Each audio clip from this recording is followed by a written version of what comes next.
There are four basic kinds of shapes, and they are a square, a triangle, a circle, and a rectangular. So shapes are basically drawn with lines that we learned in previous lesson. So in shapes there are arms. In square there are 1, 2, 3 and 4 arms. In triangle there are 3 arms. And circle is made by curved line.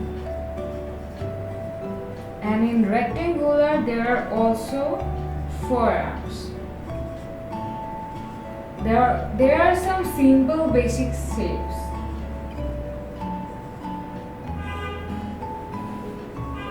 And there are some complex ones.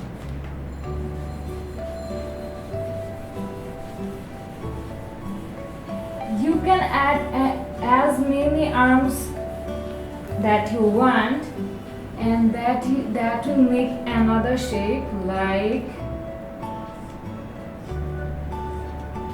an hexagonal. And we can form many things with shapes, like we can draw a diamond, and this is with the help of lines and the hexagonal shape like this.